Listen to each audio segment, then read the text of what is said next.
Bem, hoje a gente tem uma convidada que ela é editora, né? Que ela publica, ela tem um trabalho bem com com a editora dela, publicando autoras, exclusivamente autoras latino-americanas e caribenhas, né? E então a gente vai falar um pouco sobre isso, um pouco sobre como é publicar e trazer essas autoras para o Brasil, para o público brasileiro, né?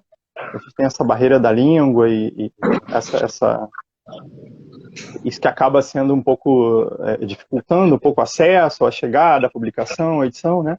Então, eu vou começar perguntando para Laura, né, como é que surgiu a ideia da editora, né, da editora Incompleta, e mais especificamente da revista Punhado, né? Oi, Wagner, tudo bem? Tá me ouvindo bem? Tô te ouvindo, tô te ouvindo. Tá. Eu Tô te não ouvindo bem. consigo pôr fone de ouvido porque a entrada do fone é embaixo. Aí se eu ponho, mas Ah, sei. Eu tenho o mesmo problema. Eu botei um tripézinho aqui para ajudar nisso. Isso é um problema. o pessoal já tá ficando experiente, Tudo, né? Mas eu ainda não achei uma solução. Eu vou sem fone. É, não, tudo. a editora começou em 2017. Eu montei ela junto com o Marcos Casilli, que é meu companheiro de trabalho até agora. E veio muito da nossa vontade. Ele já publicava quadrinhos de forma independente, eu também já tinha publicado um zine e um fotolivro. E a gente queria ter um nome, assim, que pudesse ser um guarda-chuva das nossas publicações, principalmente para poder se inscrever nas feiras, que a gente tinha bastante vontade de conseguir circular por esses ambientes de publicação independente. Então começou de um jeito muito despretensioso. Depois que ele continuou com os quadrinhos, a gente inventou apunhado e coisas começaram a acontecer, aí a editora realmente foi virando um projeto editorial mais claro, né? Não só esse nome para a gente se inscrever nas coisas, mas uma proposta. A gente também começou a publicar coisas de outros autores, além das duas revistas, e aí o projeto foi crescendo. Apunhado veio muito disso que você falou na própria introdução, assim, da live, né? A gente como leitoras, eu e a Raquel, que a Raquel não é sócia da editora, mas ela é a minha companheira de punhado. Então ela co-organiza junto comigo e traduz a maior parte dos contos, eu traduzo a menor parte, a gente bate essa bolinha assim sempre na escolha das autoras, dos temas, mexe muito uma no Word da outra, no documento de tradução.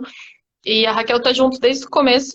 E como leitoras, a gente sentia esse buraco que você está falando, essa dificuldade de receber coisas da Uhum. América Latina aqui para ler em português, principalmente escritas por mulheres, né?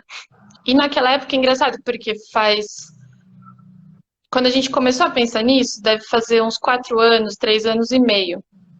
Era muito diferente. De lá para cá já aumentou a vinda dessas publicações Uhum. de mulheres latino-americanas para cá, mas esse buraco, essa lacuna era ainda maior quando a gente começou a fazer a revista.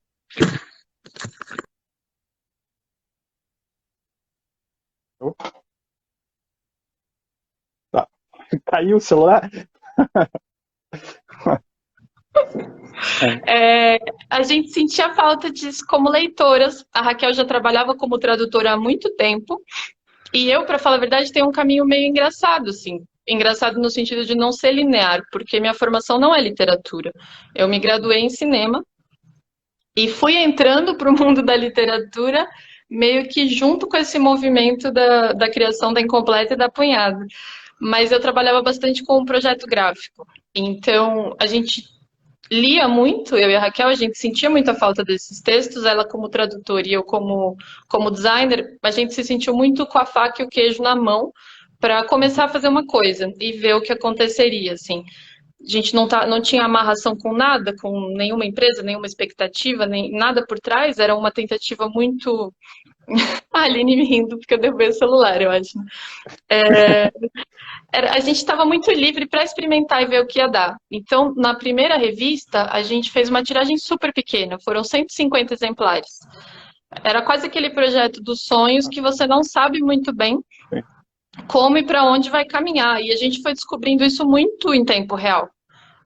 Na verdade, o que ia acontecer com a revista. Que eu acho que é uma das graças de ser uma revista e não uma antologia em forma de livro, por exemplo, porque a cada edição as coisas que a gente sente do trajeto da edição anterior norteiam muito como a gente vai se mover dali em diante. A gente sente como o público responde. Por exemplo, as entrevistas tinham um espaço menor no começo. E a gente sentiu que isso era uma coisa que as pessoas gostavam muito de ler. Então, esse espaço acabou crescendo, tinha menos autores no começo, a revista foi engordando, algumas coisas do projeto gráfico a gente conseguiu melhorar, a impressão era uma cor só, agora já são duas cores, coisinhas assim, né? Mas que por ser uma revista fica mais Quando você fala, eu dinâmico. vou mostrando aqui para quem não conhece, né? Agora eu tô com muito medo de derrubar o telefone de novo, assim. Eu que barrei agora no celular, mostrando a Essa é a revista. edição 6, né? Essa é a última edição que a gente fez, que o Wagner está mostrando, ela é uma edição dupla. A gente fez um lado A e lado B. Somando as duas edições, são 10 textos. E a gente pensou num pacotinho também. Quem compra as duas tem um descontinho, né? E a revista, né, tem você com a sua veia de designer, né? A revista tem um trabalho gráfico bacana, ela é bonita, né? Ela tem Obrigada. um projeto gráfico interessante, um papel interessante. Para colecionar é ótimo, né? Fica linda na estante. Não, e tem essa coisa agradável de ler também, né? Agora que tem muito essa coisa de ler no digital, né? Realmente é uma aplicação que dá um gosto de pegar e de folhear. Isso é bacana. Isso é um diferencial também bacana Ai, da que revista, bom né? que você gostou. Eu acho essa coisa da leitura foi uma prioridade total, assim. Se você for ver, ela tem até uma distância entre linhas, tem uma série de características do design dela que são um pouco econômicas. Sim, Qualquer pessoa que quisesse sim, economizar um pouco de papel ou de custo já sugeriria que a gente trocasse, mas eu acho muito importante, assim, claro. manter. Não, e poderia ser, assim, tem cerca de 100 páginas, né? E você publica o quê? Umas 5 autoras, né? Por edição, né? Pelo que eu estou vendo aqui, né? 4, 5 autoras, né?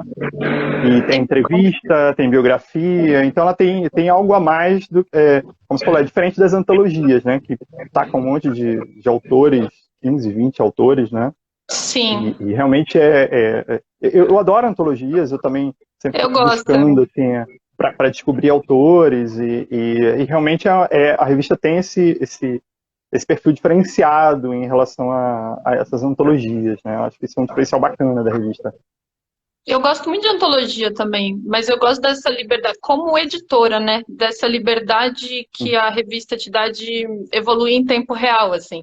Quando a gente vai Uhum. andando, tem umas coisas que eu olho das edições anteriores, eu fico até meio sem graça, falo, ai, aquilo poderia ter sido melhor, sabe? Que por um lado é uma inquietação permanente, meio obsessiva, mas tem a ver com isso. Você vai percebendo coisas, né? Aberturas de caminhos, interesses, assim. E eu acho que a questão da revista ser temática também é um Ah, norteador, sim, sim. é um norteador importante. Não, tem muitas antologias que são temáticas também, né? Mas uma coisa que eu acho que também dá uma certa leveza para a nossa pesquisa, além do fato de a gente não ser formalmente pesquisadoras acadêmicas de literatura latino-americana, nós não somos, um outro elemento eu acho que é a gente não se obriga a fazer uma revista que tenha uma cara de best of, que eu acho que as antologias às vezes tentam Uhum. se propor a fazer.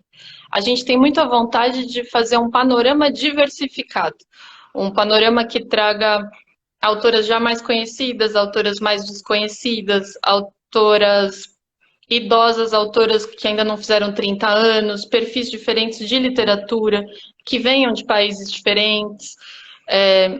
A gente consegue incorporar uma série de critérios e vontades que a gente tem para dar uma sensação geral, trazer gírias diferentes, sabores diferentes que cada um Uhum. desses tantos países que a gente tem aqui tem para oferecer, e não essa coisa de o melhor da América Latina que você viu no último ano, sabe? Eu acho que isso deixa o trabalho mais gostoso para a gente. A gente se diverte com umas joias que a gente encontra pelo meio do caminho, sabe? Ah, com certeza. Não, e isso é interessante, porque eu estou vendo aqui, eu vi até uma live, você comentava sobre isso, né, sobre sair México, Argentina, Chile, né? Sair meio que do óbvio, né? Eu vi que tem algumas autoras aqui, Panamá, República Dominicana, El Salvador, Haiti, vocês publicam autores de língua francesa e inglesa também, né? Então, realmente, eu acho que essa é uma característica bacana, né? A gente pega as antologias e tem, sei lá, um terço são autores argentinos, né? Autores e autoras da Argentina.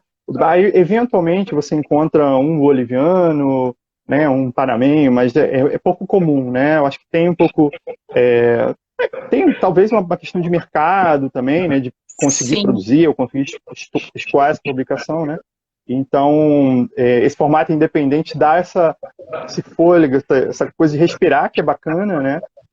Eu realmente, assim, das coisas que eu gostei na revista, acho que uma é o projeto gráfico, que eu achei bem bonita, e outra é esse passeio por países improváveis, países que talvez a gente nunca leu, ou leu alguma coisa, ou nunca tinha parado para pensar, puxa, eu nunca li um escritor do Haiti, por exemplo, né? E eu acho que isso é um diferencial, né? Você falou que o mercado mudou um pouquinho nos últimos anos, né? Eu também tenho um pouco essa sensação. Quando eu morei um tempo em Buenos Aires, quando eu voltei em 2016, né? Foi quando eu participava de um clube de leitura lá, né? Buenos Aires é uma cidade muito que tem muitas livrarias, muitas oficinas literárias, clubes, né? Tem uma vida literária bastante ativa. Acho que o Rio de Janeiro, acho que o Brasil também nos últimos 10 anos, acho que ganhou um gás nesse sentido, né? E aí eu voltei para cá querendo exatamente, tem tantos autores que eu descobri indo para fora do Brasil, né? E eu queria trazer o clube de leitura, foi um pouco isso, né? E eu, desde o início, tive um pouco essa ideia de cada encontro um país diferente e uma realidade diferente, né? Então a gente leu autores também, foi buscando autores, sei lá, bolivianos ou peruanos, né? Fugindo do mainstream, né? E eu ficava assim, é engraçado que quando eu morava em Buenos Aires, eu ficava nas livrarias procurando livros de autores brasileiros, né? Tava lá, sei lá, toda Clarice estava em todas as livrarias. Sim. Um ou outro clássico, Machado de Assis, eu estranhei, porque era raro encontrar. Rubem Fonseca, enfim, Paulo Coelho, obviamente. E alguma coisa dos contemporâneos aparecia, uma Ana Paula Maia, um Daniel Galera, aparecia assim nas livrarias, né? Mas ainda muito pouco. Quando eu vim para o Rio de Janeiro, eu comecei a fazer o contrário, né? Buscar os latino-americanos e eu, como você falou, assim, encontrava argentino, muitos Borges, Bioy, né? Os clássicos, né? Os clássicos do boom, né? E Garcia Marques, enfim. E aí, realmente, eu comecei a perceber um movimento, talvez, de editoras novas, ou de editores mais jovens, que estão um pouco mais nessa troca, né? Trazendo muita coisa nova e surgindo quase que simultâneo, né? Publica fora do Brasil, logo depois está aqui, alguns autores bombando, sei lá, o Alejandro Zambra está praticamente todo publicado, né? Agora, enfim, sei lá, Selva Almada, da Argentina, alguns autores estão sendo mais recorrentes, né? Ano passado teve a primeira edição do Nicanor Parra em livro, aí teve, agora saiu a Silvina Campo, também, acho que no ano passado, se não me engano, né? Então, começou a haver isso, né? Resgate de alguns autores antigos e os novos, e isso é bacana, né? Mas, como você falou, mulheres, menos. É mais né? difícil, Tá mais difícil, né? Ainda que mesmo assim, ó, desde que a gente começou a Punhado, aconteceu umas 3, 4 autoras que, quando a gente publicou o conto, ainda não tinham livros inteiros no Brasil e que nesse meio tempo vieram por alguma editora. A Relicário, a Moinhos, essas editoras que estão fazendo bastante coisa, né, latino-americana, a Nós Outros também faz. Então eu senti uma diferença muito grande, mas pode ser também que, porque agora eu estou na pesquisa ativa, as coisas saltam mais aos olhos, né? Mas eu acho que não, tá acontecendo. Eu acho que está acontecendo mesmo, não é só porque a gente quer que aconteça. Realmente isso é muito bom, né? E como é que a curadoria tá no sentido de buscar diversidade e tal, mas você tem um olhar específico para um tipo de texto, ou para uma forma, ou para um tema, ou tá mais atrelado ao tema de cada número da revista? Ou como é que funciona esse recorte? A gente tem nosso gosto, eu acho que isso é meio inescapável, e como uma das coisas que a gente procura fazendo a revista é se divertir, a gente não tenta fugir tanto desse gosto, mas a gente também Uhum. procura desafiar ele, no sentido de aquilo que eu estava te falando, evitar só uma lógica de best-of, coisas que são garantidas, que a gente já entendeu que os leitores e leitoras gostam, ou que a gente gosta, e tentar escarafunchar alguma coisa que também nos surpreenda. Uma leitura que seja esquisita, por exemplo, e esse esquisito te fale, opa, a literatura não é só isso aqui que a gente está acostumado a absorver do Ocidente principal, sei lá. Então, tem gosto, mas também a gente evita o gosto. Minha mãe definiria meu gosto como sombrio. Ela disse que a literatura que eu gosto é literatura sombria. Mas acho que, como gênero, assim, não. Não dá para dizer que tem um Então, definido. A gente já teve conto de suspense, conto que é quase um mini, sabe aquele gênero romance histórico? Ele é quase um mini conto histórico, contos mais pesados, contos mais divertidos. Eu acho que a gente só não teve ficção científica. Inclusive, isso já foi cobrado da sim. gente. Um clube de leitura, um homem se levantou e disse: falta ficção científica. Ficção científica. Ah, com certeza. Eu acho que Mas assim, e a gente quer, eu acho tem super coisa. legal. Mas a maioria são contos, e uma menor parte, assim, bem menor mesmo, talvez 5% seja ensaios, e mais 5% são capítulos extraídos de romance. Sim. Mas como macro gênero, assim, a ideia é tentar ser aberto mesmo. A gente só não publica poesia, né? Ah, não. Você pensa em fazer um punhado especial poesia? Sim, eu acho que é mais. Não é que a gente não goste, pelo contrário, a gente gosta muito de poesia. Tem mais a ver com achar que talvez só colocar uma poesia ali no meio da curadoria do que Apunhado já se tornou ficaria um pouco leviano, e talvez fosse mais interessante, mais responsável criar uma edição especial inteiramente dedicada às poetas, assim, acho que seria mais rico. A gente publicou Sim, com poesia certeza. uma vez, mas eu não sei se você sabe que a gente tem isso, mas a gente criou um selo que chama Punhadinho. Ele é um. Ah, sim, tem. Com ele- literatura infanto-juvenil, né? Com uma É, ilustradora brasileira, né? Sim. e a primeira edição foi de uma poeta argentina, que é a Cecília Pisos. Então, Apunhadinho foi de poesia, mas Apunhado não, sempre prosa. Ah, não, é bacana esse cuidado que você tem, né, com a curadoria, isso é interessante. E agora, nessa sua pesquisa, assim, né, sua com a Raquel e tal, você vê alguma forma, assim, você vê alguma tendência na literatura, né, porque vocês publicam autoras contemporâneas, né? Você vê alguma tendência, algum perfil, não sei, essa literatura é feita por mulheres tem tais e quais características, né? Ou não? Que pergunta interessante, né? Eu já tentei traçar algum perfil, mas é muito difícil de colocar em palavras. A gente sente algumas coisas. Eu sinto que talvez exista uma tendência que tem a ver com serem escritas que partem de um lugar que normalmente não era ouvido e agora você está sendo mais ouvido.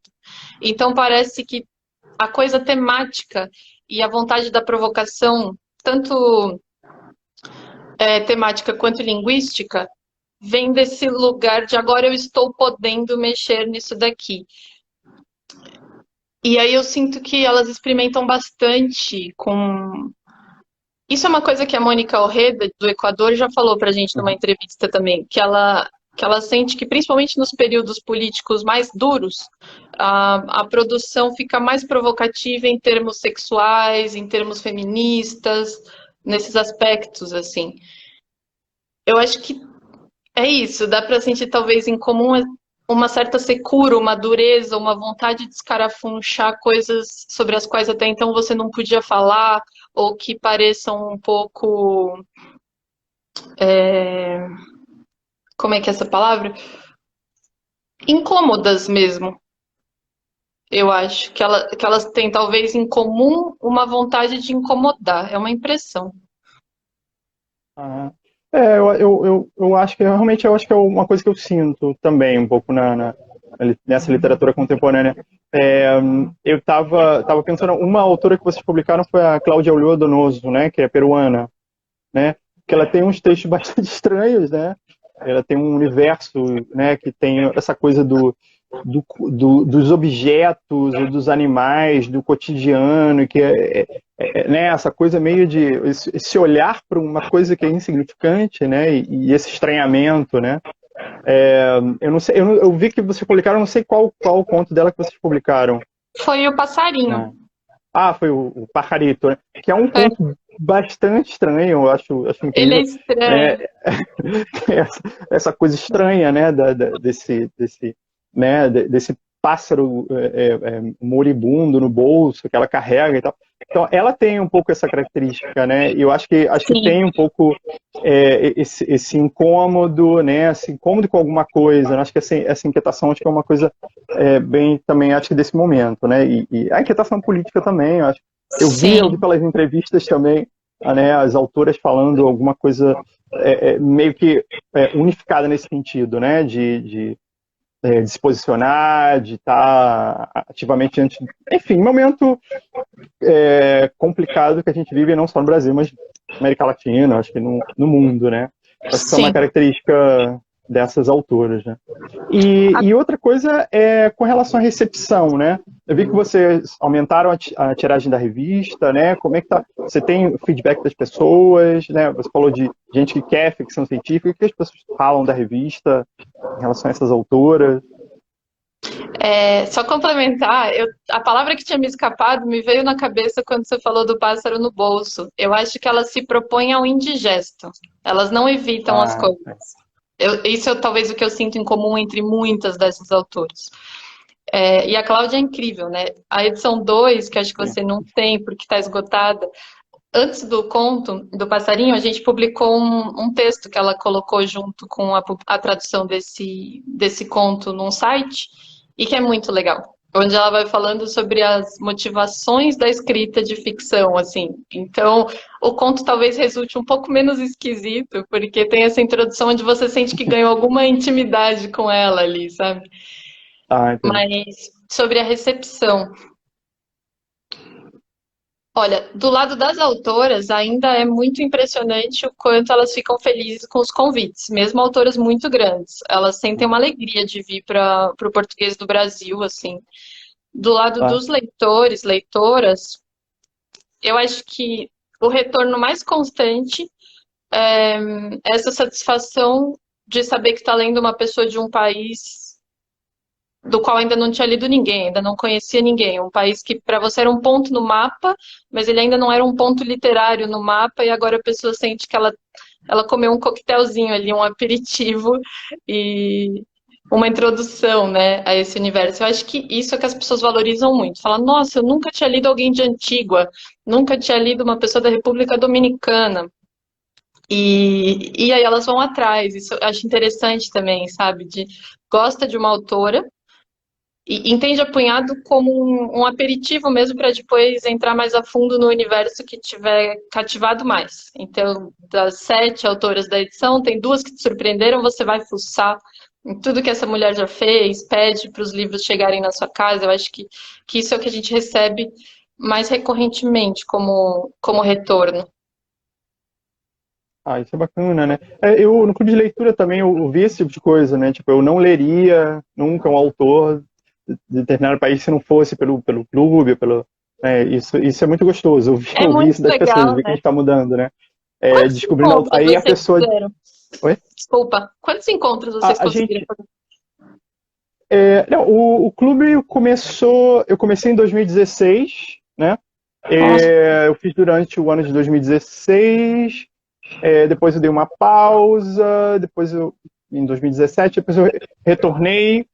Eu não foi, ele foi um pouco intermitente, assim, né? Durante o ano de 2006 é que foram os contos mais fixos, digamos, né? Mensais, assim. E a sim. gente leu autores, a gente leu gente leu o Zambra, né, o Alejandro Zambra do Chile, a gente leu a Teresa Cárdenas de Cuba, o Rodrigo Hasbun, que é um escritor boliviano, a gente leu Laura Restrepo, da Colômbia, né, o foco também eram autores contemporâneos e vivos, né. A gente teve um encontro especial que foi um livro do Gabriel Garcia Marques, e a ideia era um pouco que o encontro fosse itinerante, então cada encontro era num lugar diferente também, mas depois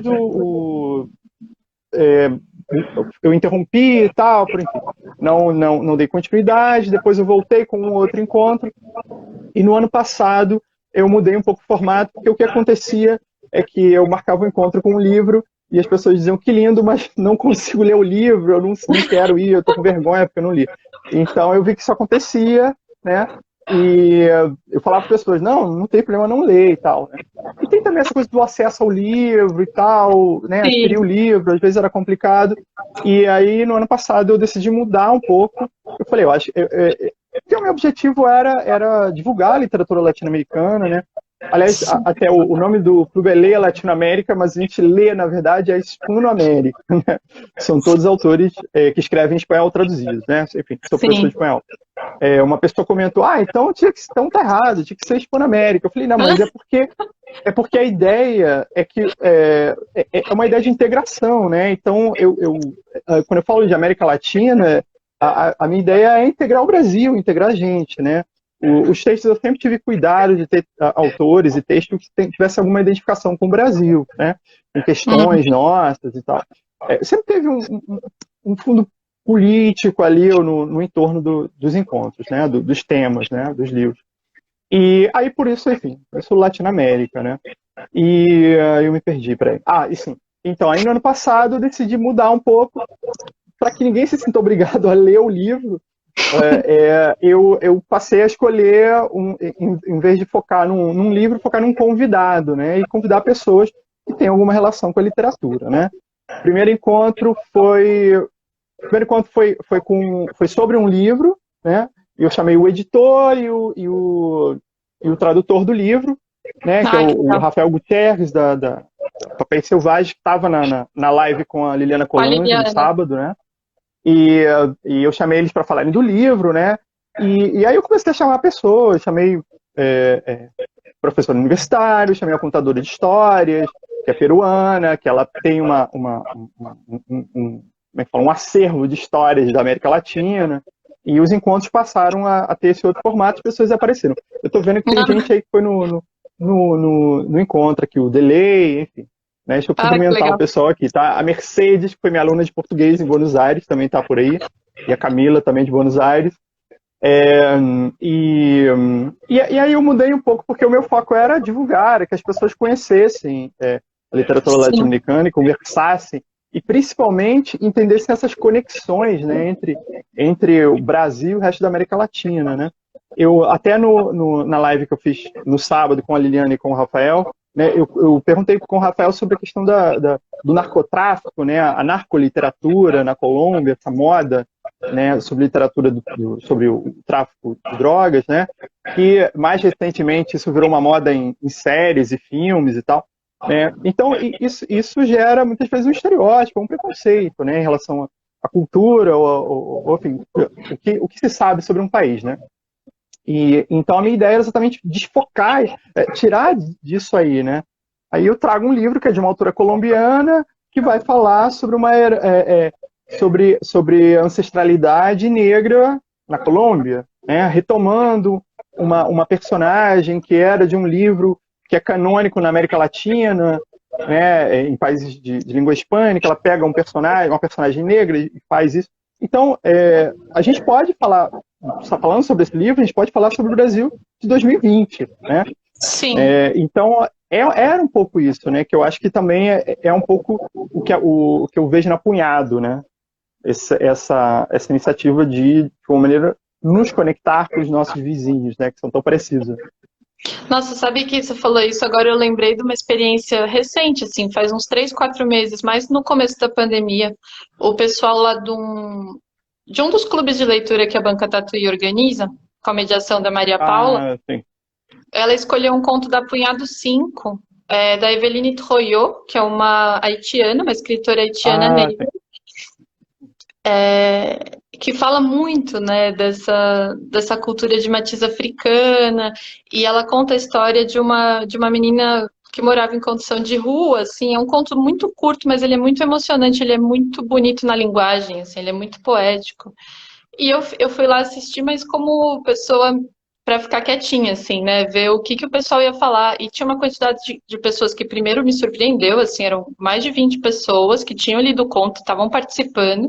A Maria Paula faz uma mediação incrível. E eu lá só escutando, eu deixei até no mudo o microfone para não cair na tentação de falar nada, né? Dava vontade de chorar. As conexões que as pessoas faziam com o Brasil, com a vida delas, coisas que elas falavam, nossa, eu nunca tinha parado para pensar nisso, mas na verdade está aqui também. Isso é muito incrível, assim. E você falou dos estereótipos, sabe que na edição 2 a gente publicou uma autora colombiana e o texto dela fala de narcotráfico, e na época a gente ficou muito receosa, a gente falou, putz, mas a gente vai publicar quem é Colômbia, a autora? é a Juliane Pacheco. Ah, A gente falou, a gente vai publicar esse texto justo reforçando esse lugar, como se na Colômbia não tivesse nada mais para ser dito, mas o texto era tão bonito que a gente não resistiu e a gente pensou, depois a gente se redime e publica mais 1000 coisas da Colômbia para trazer uma pluralidade de temas e olhares, assim, mas aconteceu. Hoje em dia, uma coisa que a gente. Essa ainda era a edição 2, né? De lá para cá, a gente tenta fugir bastante do que são as ideias de que se tem já de cada país, né? Para também se surpreender com esses estereótipos que a gente tem na cabeça. Eu acho que uma das coisas também que ajuda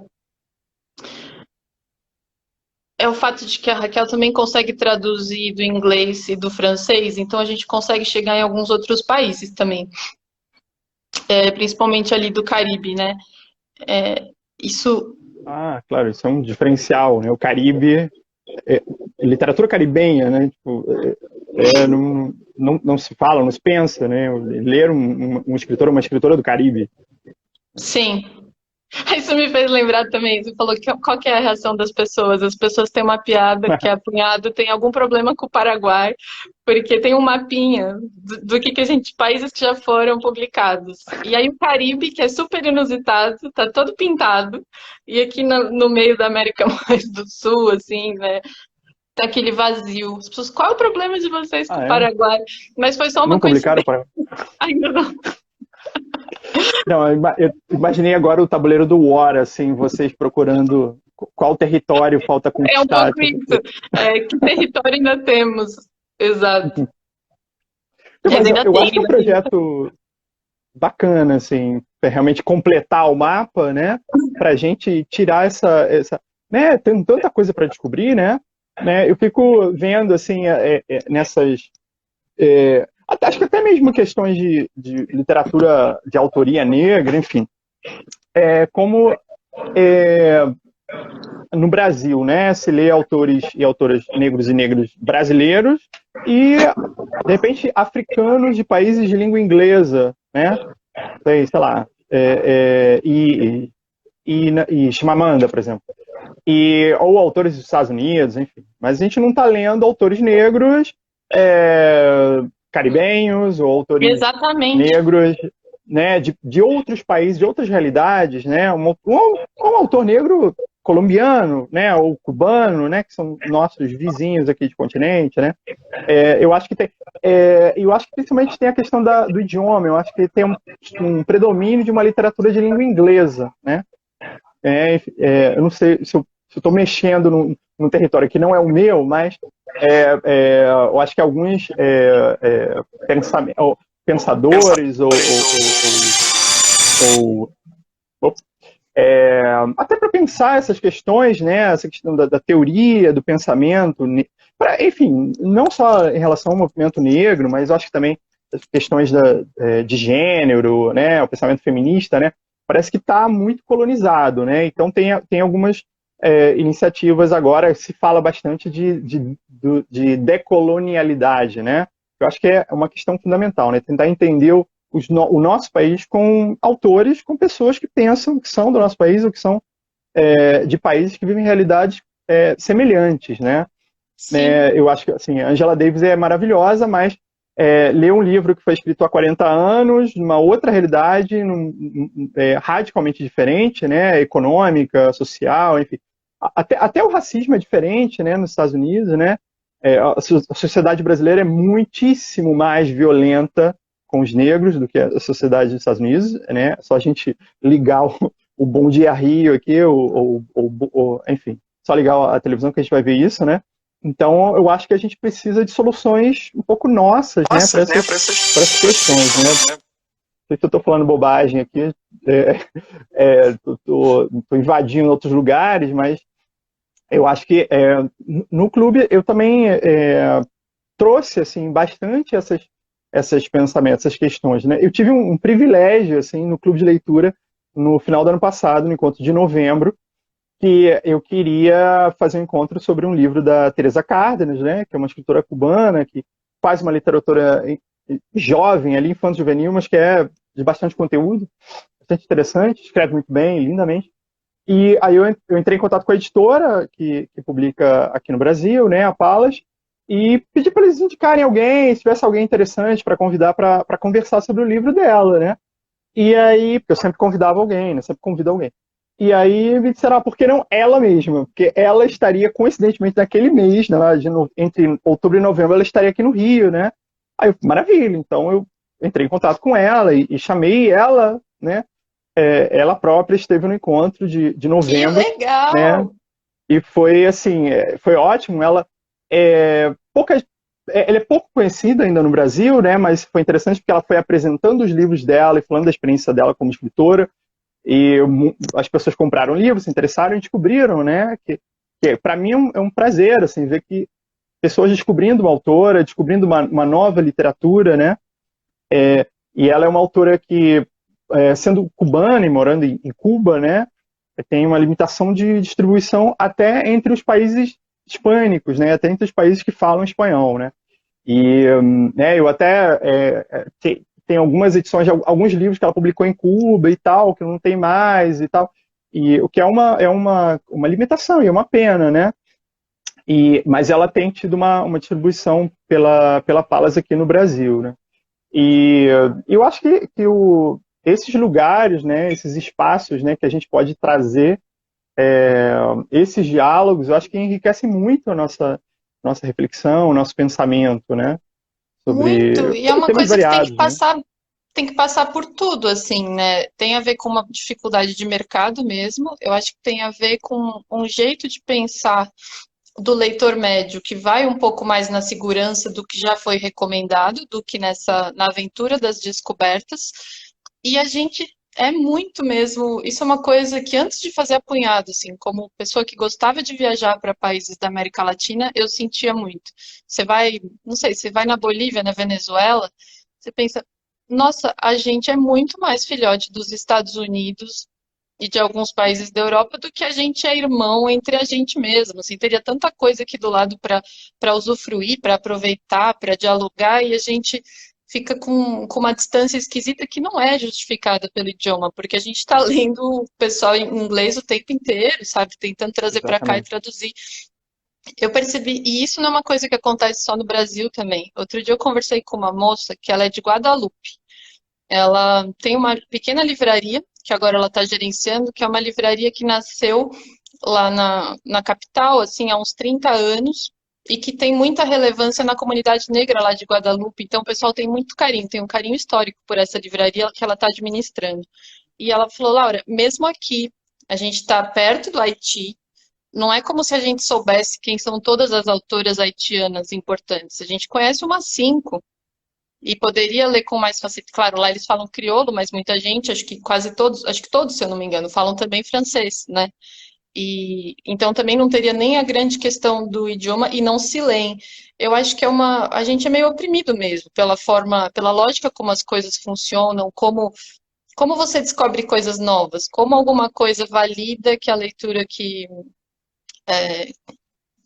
qual é a próxima leitura que você vai fazer. Tem a ver com a disposição das pessoas, tem a ver quanto editoras se dispõem a publicar livros que não são garantia de venda e de sucesso. A Punhado é isso, por exemplo. A Punhado, algumas edições fecharam no negativo. Eu penso ela um pouco no conjunto da editora. Eu tenho alguns livros que vendem melhor e que ajudam a Punhado a se sustentar, mas ela é uma dificuldade de mercado. Quer dizer, as pessoas que compram gostam, normalmente elogiam. Como você comentou, a tiragem aumentou, mas ela ainda é lida por muito poucas pessoas. E claro que se isso fosse ampliado, o custo unitário baixaria, e assim por diante, a gente entraria em uma série de coisas que facilitariam as vendas. Então, são muitas as coisas que fazem com que a gente mantenha essa cabeça muito nos Estados Unidos e na Europa, né? Assim. É uma pena, né? Pena, enfim. Mas eu acho que a gente está num caminho, né? Eu acho que tem Eu iniciativas acho assim também. Eu acho que, também. que mostram que a gente está descobrindo outras coisas, né? E outra coisa, eu não sei quanto tem de tempo aqui, eu não sei, porque o Instagram corta em 1 hora, né? Tô sem relógio aqui. Acho que uns 10 minutos. 10 minutos? Ah, então. É, porque vocês publicam autoras, né? Mulheres, né? Especificamente, né? E quem você tem uma ideia assim de quem lê, se são só mulheres que leem, ou é, falar um pouco da minha experiência de clubes de leitura, assim, é, de quando é um clube só de mulheres, encontro de mulheres, normalmente só vão mulheres, né? As mulheres que leem, né? Esse movimento, né? Desse Read Women, né? Leia Mulheres, tem tantos clubes de leitura. Agora na Flicamp que a gente organizou em parceria com um clube de leitura também, que lê mulheres, mas que são todas mulheres que frequentam o clube também, ou seja, são mulheres que leem mulheres, no final das contas, né? E eu lembro de ir a alguns encontros aqui no Rio, do Leia Mulheres de Botafogo, e, sei lá, de 25 pessoas, só tinha, tipo, eu e mais um cara, entendeu? E era, por exemplo, Mariana Henriques. Mariana Henriques enfim, tem um conteúdo feminista, mas ela é uma literatura de terror, ou um pouco Sim. de fantástico, enfim. É uma literatura que não necessariamente trata de um universo feminino, né? Mas eu não sei exatamente por que isso acontece, né? Mas quando você fala leia mulheres, parece que interpreta-se que mulheres leem mulheres, né? Sim. Queria que você comentasse um pouco da sua experiência com a Punhado em relação ao gênero de leitores, né? Apunhado especificamente, mas a editora como um todo, a gente tem um público assim, se formos levar em consideração as estatísticas do Instagram, 80% de mulheres. No meu clube de leitura a mesma coisa, as interações. 80%. Tem muita, eu vejo que tem muita gente em São Paulo que descobre dentro do meio universitário. Nos outros estados, eu acho mais difícil mapear, porque são pessoas com quem normalmente eu não falo, né, pessoalmente. Em São Paulo, como a gente tem essas feiras independentes, eu sinto que muitas pessoas, muitos leitores têm vontade de se apresentar, o que eu acho uma coisa muito gostosa. A pessoa chega na sua Uhum, mesa, sim. diz que Uhum. conheceu a Liget, conheceu a Punhado, conheceu algum livro nosso, e começa a puxar um papo, fala onde ouviu falar. Então, São Paulo é mais mapeável para mim, e eu sinto que passa bastante por um interesse de universitários. Nos outros estados eu não sei. Para mim é a coisa mais feliz do mundo quando chega uma compra de Natal. Mas como essa pessoa descobriu, é difícil saber. Mas é muita mulher mesmo comprando, assim. Sem dúvida, a publicação que, com a qual os homens mais se relacionam é a revista Liget do Marcos, Sim, claro que é uma tem que é de quadrinhos. quadrinhos, né? Sim.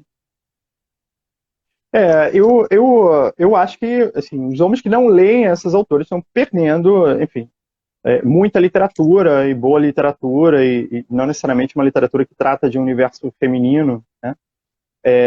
Mas eu acho que ainda existe uma ideia de que, né, aquela ideia de que mulher escreve de um determinado jeito ou sobre determinados temas, Como né, se que existisse uma seriam de literatura interesse, feminina, né? Não é uma como se literatura existisse, escrita por mulheres, como se ela tivesse algum tom ou uma limitação de tema ou de coisa, né? exatamente, né? É, Isso, enfim, eu acho que a gente perde, né? Mas eu acho que também essa coisa de, né, que se fala de, você vê na sua estante quantas autoras você tem, né? Eu vi a proporção. Normalmente as pessoas dizem que tem menos mulheres e tal. Mas eu acho que também tem uma questão do acesso, da oferta, né? A gente vai numa livraria e a imensa maioria são homens, né? Livros escritos por homens, né? Então acho que isso também acaba repercutindo na nossa estante porque o acesso é um pouco mais difícil, né? Por isso que eu acho que a sua iniciativa é super bacana, né, o boom, né, que a gente estava mencionando antes, né, esses autores que, quando fala de literatura latino-americana, né, se pensa sobretudo em Cortázar, Garcia Marques, Vargas Bolanho. Llosa, enfim, né, ou Bolanhos, né, autores mais recentes, ou Borges, né, enfim. É, e são todos homens, né? E mesmo no boom, né, que foi esse fenômeno de popularidade ou comercial de leitores no mundo inteiro da literatura latino-americana, traduzindo e tal, década de 60, um monte de autoras foram totalmente esquecidas, né? Tem um documentário bem bacana que acho que é do canal Encuentro, né? Que é da Argentina, um canal público, que é sobre o boom. Eles analisam o boom e analisam o que foi o boom e com o olhar de hoje, né?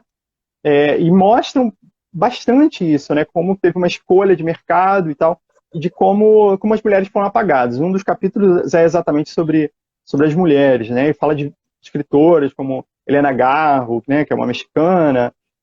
Citam a Clarice Lispector também. A Clarice Lispector é bastante citada como autora latino-americana.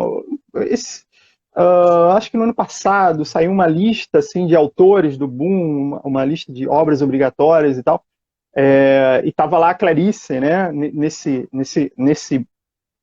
a única autora brasileira, né, que é inserida nesse contexto é exatamente uma mulher, né, e é provavelmente uma das autoras brasileiras canônicas mais lidas, se não a mais lida, né, dentre as mulheres, né. Enfim, acho que a gente perde, né, com essa, com esse apagamento, com esse apagamento das mulheres, né? Eu estou Eu acho vendo que a aqui que gente tem perde com esse apagamento e também essa obrigatoriedade do recorte que é feito, às vezes, eu acho que empobrece também, né? É um pouco aquilo, a escritora negra não vê a hora de poder ser chamada apenas de escritora, não de escritora negra. exatamente, né? A escritora Exatamente. mulher quer muito poder ser chamada só de escritora, né? E não ter que entrar numa lista de as mulheres a serem lidas, assim.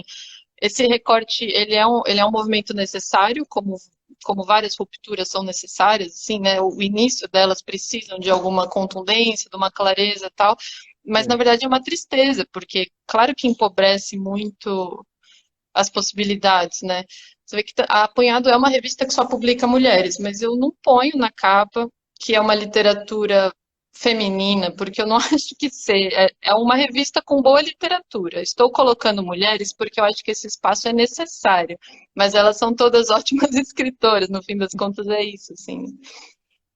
Não, é verdade. Isso não está em destaque na revista, né? Não tem isso, né? Está escrito revista de literatura latino-americana e caribenha, né? Não tá em destaque isso, né? Eu acho que isso pode pegar algum leitor desavisado, comprar a revista sem saber, né? E depois ele vai perceber que só tem mulheres, né? Não, mas a gente está cansado de ler antologias, ou que só tem homens, ou que praticamente só tem homens. A Liliana, né? A Liliana Colanzi, né? Escritora boliviana que se publicou, ela comentou na live no sábado, né? De uma antologia de autores bolivianos que não tinha nenhuma mulher, né? Tipo, um cânone, uma lista, né, de autores, de contos e tal, e nenhuma mulher, né? Aí eu fui procurar aqui, a gente tem os melhores, os 100 contos brasileiros, os 100 contos brasileiros do Ítalo Morricone, né? E aí eu fui procurar lá e eu vi que tinha acho que uns 10% de textos escritos por mulheres, né? Vários da Clarice Lispector, enfim, acho que entre 10 e 20%, não lembro exatamente, né? As antologias também, né? Então, não falam para a gente ler mulheres, né? Não, as antologias, as livrarias, né, ou até mesmo a escola, né, não mostra pra gente, né? Então a gente fica um pouco Aos poucos vai excluído das entrando, opções. assim. Você sabe que eu já percebi que algumas bibliografias de cursos estão fazendo esse movimento com mais contundência. Eu acho que a gente está nesse caminho. Estamos nesse caminho. Eu não sei quanto tempo a gente tem ainda agora. Não sei se vai acabar Uns aqui. 8 minutos, eu acho. 8 minutos? Ah, tá. Eu tava olhando aqui os comentários, vi que o Figo entrou, um amigo também da Argentina, de Ah, Gualeguaychú. tinha uma moça que perguntou qual foi a edição mais difícil de fazer. Será que ela ainda está aí? Ela ainda quer saber? Ah, não sei. Tem a Regina, minha aluna. A edição. Tô procurando aqui as perguntas aqui. Ah, mas você pode comentar, então, qual foi a edição mais difícil de fazer? A 4 foi muito difícil, porque ela envolvia coisas mais ousadas, assim, de organizar, porque cada edição sempre demanda que eu fale com muitas pessoas, né? As autoras, a tradutora, a revisora, as colaboradoras, às vezes as agentes literárias, às vezes, assim, são muitas pessoas. Ah, ela ainda Ah, tá ela tá aí, aí. desculpa a demora. É. Ela é E na aluna da 4, UERJ, né? Eu acho que ela, se eu não me engano. é? Eu estudei na UERJ. Desculpa te interromper. Eu fiquei Imagina. emocionado, porque ela estuda na UERJ, eu estudei na UERJ, eu sou filho da Ah, UERJ. e na edição número 4 a gente fez várias exceções. Por exemplo, além da entrevista normal, eu inventei um questionário. Como a edição era sobre rituais, eu fiz uma série de perguntas que, eu vou até mostrar, porque eu achei que ela foi mais difícil. Perguntas iguais para todos.